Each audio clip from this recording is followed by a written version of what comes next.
Hello viewers, আসসালামু আলাইকুম। তোমরা সবাই কেমন আছো কমেন্টে জানিয়ে দিও। আশা করি সবাই ভালো আছো। আর নববর্ষের শুভেচ্ছা জানাচ্ছি।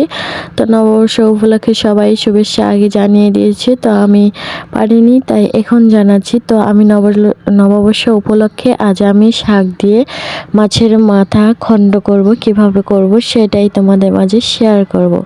তো সবাই শেয়ার করে পান্তা ইলিশ, আর আমি শেয়ার করব মাছের মাথার মুড়িঘণ্ট শাক দিয়ে। তো আমি এটা রান্নার জন্য সব আইটেমের মশলা কিন্তু দিয়ে দিচ্ছি, দেখতেই পাচ্ছ। কাঁচামরিচ, তারপর পেঁয়াজ কুচি, আদা রসুন বাটা, হলুদ গুঁড়ো, মরিচ গুঁড়ো সব কিছু আমি পরিমাণ মতো দিয়ে, স্বাদ মতো লবণও দিয়েছি। যা যা লাগে আর কি, তেল মশলা সব কিছুই কিন্তু আমি দিয়ে দিয়েছি। তো আজ আমি এটা সুন্দর করে রান্না করব। তো মাছটা আমি একটু বেশি নিয়েছি, মাছের মাথা আর শাকটা একটু কম পরিমাণে নিয়েছি, যাতে মাছ শাক একটু সুন্দর বেশি বেশি মাছে হয়।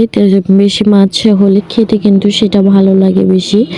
তো এদিকে আমি মাছের মাথাগুলো আর সব লেজাগুলো দিয়ে দিলাম। এখন আমি সুন্দর করে কষিয়ে নেব। আর নববর্ষ উপলক্ষে কিন্তু সবাই ইলিশ মাছ ভাজা, তারপর বিভিন্ন ধরনের ভর্তা আইটেম করেছে। তা আমিও করেছি, সেগুলো তো শেয়ার করা হয়নি। অবশ্যই করব, সময়ের জন্য করা হয়নি। তো যে এটা আমার সামনে পড়েছে, তাই প্রথমে এটাই শেয়ার করে দিলাম। তো কিভাবে রান্না করতেছি দেখতেই থাকো। আর মাছের কালারটা কিন্তু খুব সুন্দর আছে, তরকারি কালারটা।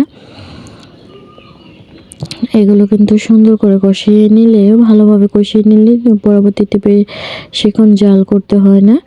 তো এটি প্রায় ভালো করে কষানো হয়ে গেছে। আর আমি এগুলো তুলে নিব। আমি সবসময় এভাবে রান্না করি, শাক দিয়ে মাছের মাথা ঘন্ট করলে মাছটা আগে তুলে নিই বাটিতে, কষিয়ে মাছটা তুলে নেওয়ার পর ওই কষানো মশলার ভেতরে আমি শাকটা দিয়ে দিই। তো আমি অল্প পরিমাণে শাক নিয়েছি, দেখতেই পাচ্ছ উনে যাচ্ছে। তো আমি আর একটু ঢাকনা দিয়ে দিয়েছি। আর এদিকে যে বাটিতে মাছগুলো তুলে রেখেছি, তো ঢাকনাটা তুলে আমি একটু নাড়াচাড়া করে দিচ্ছি এপিট ওপিট করে, যাতে আরও তাড়াতাড়ি উনে যায় আর তাড়াতাড়ি হয়েও যায়। এদিকে আমি মাছের মাথাগুলো আর লেজা সব কিছুই দিয়ে দিলাম যা ছিল।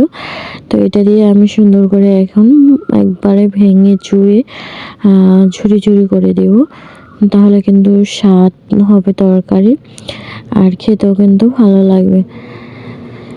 তো আমি ঢাকনাগুলো দিয়ে মাছগুলো